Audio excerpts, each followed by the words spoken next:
तो बीएमसी सहित महाराष्ट्र के 29 महानगर पालिकाओं और जिला परिषदों के इलेक्शन शेड्यूल की आज घोषणा हो गई। आज महाराष्ट्र चुनाव आयोग ने करीब 3.5 साल से पेंडिंग इन चुनावों का ऐलान कर दिया। महाराष्ट्र की बीएमसी सहित 29 नगर निगमों के चुनाव की तारीखों की घोषणा हुई है। कुल 2869 सीटों के लिए 15 जनवरी को वोटिंग होगी, 16 जनवरी को मतगणना होगी और नामांकन की प्रक्रिया 23 दिसंबर से शुरू हो जाएगी। 30 दिसंबर तक नामांकन का काम होगा।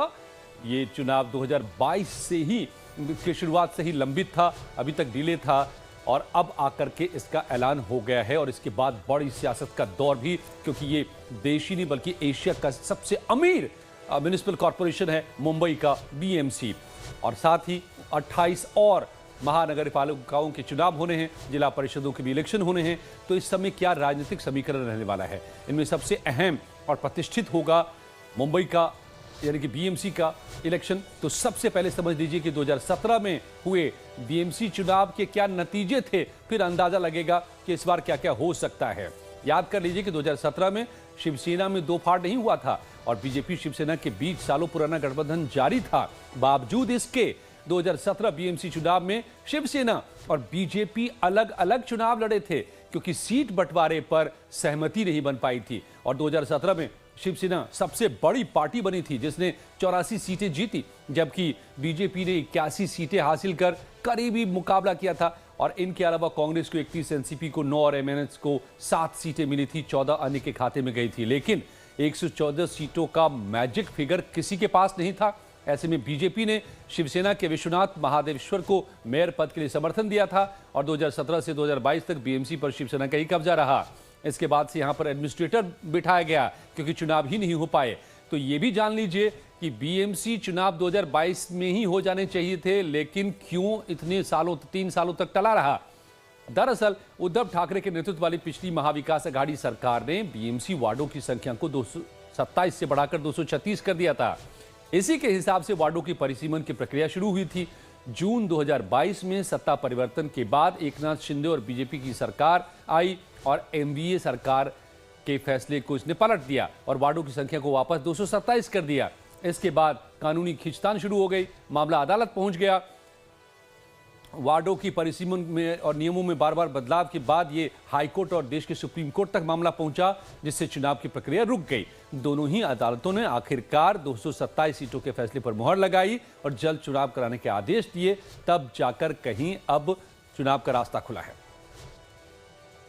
देखिए, मताधिकार ऐप जो है, मताधिकार ऐप ये ऐसा ऐप डेवलप किया है कि जिसमें एक्चुअली उसमें वोटर्स उनका नाम देके या इपिक कार्ड नंबर देके वो वोटर सर्च कर सकता है।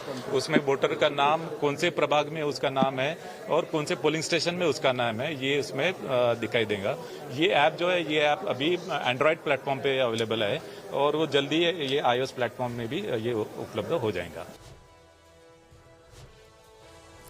तो अब यह भी समझ लीजिए कि बीएमसी चुनाव का सियासी समीकरण क्या रहने वाला है। सबसे अहम सवाल यह है, दरअसल बीएमसी चुनाव 2025 में महायुति यानी कि बीजेपी, शिंदे शिवसेना और अजित पवार की एनसीपी एकजुट होकर लड़ती दिखाई दे रही है, जबकि विपक्ष में ठाकरे भाइयों यानी कि उद्धव और राज ठाकरे के बीच गठबंधन के आसार हैं, जबकि कांग्रेस ने अकेले चुनाव लड़ने का ऐलान कर रखा है। इसी तरह की बातें चल रही है चर्चा में। यानी बीएमसी चुनाव में जहां महाविकास अघाड़ी में बिखराव रहने के आसार हैं, वहीं महायुति में एकजुटता बनी रहने की संभावना है। हालांकि हाल में मुख्यमंत्री एकनाथ शिंदे ने बीजेपी पर अपने स्थानीय नेताओं और पार्षदों को तोड़ने के गंभीर आरोप लगाए थे। शिवसेना शिंदे की पार्टी ने अंबरनाथ के पूर्व पदाधिकारी और उल्लासनगर के कॉर्पोरेटर्स को बीजेपी में शामिल करने का काम करने से शिंदे की नाराजगी खबरों की सुर्खियां बनी थी। इसके बाद दोनों दलों में तनाव इतना बढ़ा कि स्थानीय निकाय चुनाव में धाराशिव के उमरगा नगर परिषद जैसे कुछ क्षेत्रों में शिंदे गुट ने कांग्रेस के साथ अनौपचारिक समझौता तक कर लिया। बाद में दोनों पार्टियों की ओर से मामले को सुलझा लेने का दावा जरूर किया गया, लेकिन क्या सीट बंटवारा के मामले में बीजेपी शिंदे के बीच में तालमेल बैठ पाएगी? इस पर सबकी नजरें रहेंगी, क्योंकि परंपरागत तौर पर मुंबई शिवसेना का गढ़ रहा है और एकनाथ शिंदे खुद की पार्टी को असली शिवसेना मानती है। तो इतिहास बताता है कि 2017 में टूट से पहले भी उद्धव की शिवसेना के सामने बीजेपी नहीं झुकी थी। ऐसे में क्या शिंदे शिवसेना के बीच आसानी से सीटों पर तालमेल बैठ जाएगा? यह कहना आसान नहीं है। हालांकि खबर यह है कि दोनों पार्टियों के बीच सीटों को लेकर के सहमति बन चुकी है। सूत्र बताते हैं कि महायुति में जो फॉर्मूला निकल के सामने आया है वो कुछ इस तरह से है। बीजेपी करीब 130 से 140 सीटों पर चुनाव लड़ेगी बीएमसी में, जबकि शिंदे की शिवसेना 80 से 90 सीटों के साथ संतोष करेगी। बाकी सीटें अजित पवार के खाते में जाएगी और कुछ और सहयोगियों के। और इस सब के लिए कि किसी तरह का विवाद नहीं पैदा हो तो उसे सुलझा लिया जाए, एक कोऑर्डिनेशन कमेटी भी बना ली गई है, समन्वय समिति बना दिया गया है। तो इस सब के बीच में बीएमसी चुनाव को लेकर के अब सियासी तापमान बढ़ गया है। बीएमसी चुनाव से पहले महाराष्ट्र के उप मुख्यमंत्री एकनाथ शिंदे ने नागपुर में धुरंधर फिल्म के जरिए धुरंधर महायुति का हवाला दिया और उद्धव ठाकरे को सीधे निशाने पर ले लिया। उन्होंने ठाकरे पर हिंदुत्व की विचारधारा से विश्वासघात करने का आरोप फिर से एक बार लगाया और अविभाजित शिवसेना के बीएमसी में लंबे शासन की ओर इशारा किया और उद्धव ठाकरे को परोक्ष रूप से मुंबई के खजाने को लूटने वाला रहमान डकैत करार दिया। धुरंधर का एक कैरेक्टर रहमान डकैत आपने देखा होगा। तो शिंदे ने यह भी दावा किया कि महायुति मुंबई की सड़कों को गड्ढा मुक्त करके बाला साहेब ठाकरे के सपनों को पूरा कर रही है और आने वाले निगम चुनावों में महायुति जीतकर असली धुरंधर भी साबित होगी। सुनिए दोनों की बातें। मुंबईच्या तिजोरीवर दरोडा टाकणारे हे रहमान डकैत कोण आहेत? मी आपल्याला सांगतो की मी असं कोणाला वैयक्तिक बोलत नाही, पण मला जेव्हा तुम्ही बोलता तेव्हा मला बोलायला लागतं आणि म्हणून एवढंच सांगतो की मुंबई को लुटने वाला कौन है वो रहमान डकैत याचा शोध नक्की घेतला पाहिजे। इतिहासात असे अनेक डकैत रहमान डकैत अनेक आले आणि गेले पण, आणि असल्या रहमान डकैतांना पाणी पाजणारी धुरंधर महायुति है।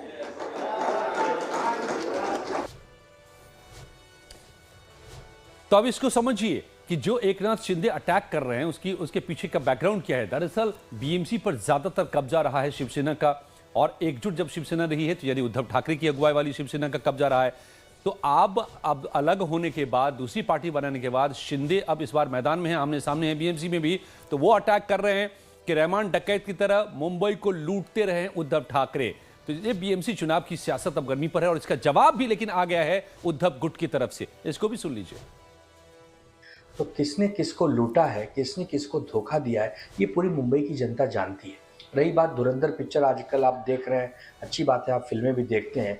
तो फिल्मों में कौन रहमान डकैत है और कौन क्या है तो हम नहीं जानते, लेकिन हम इतना ज़रूर जानते हैं कि किसी की पार्टी को किसी ने लूट लिया, किसी की पार्टी पर किसी ने डकैती डाल दी, किसी की पार्टी को कोई चोरी कर ले गया। तो ये जो मुंबई का साथ है और मुंबई की जो जनता है, ये शिवसेना उद्धव ठाकरे जी के साथ बहुत वर्षों से साथ में है। तो किसने किसको लूटा है, किसने किसको दगा दिया, इसकी बजाय आपको जिस काम के लिए चुनकर भेजा था, आपने क्या वो काम किया? आपको वो काम करना चाहिए था। तो दिलचस्प होगा बीएमसी का चुनाव और इसके हर पहलुओं को हम आगे भी बताएंगे, लेकिन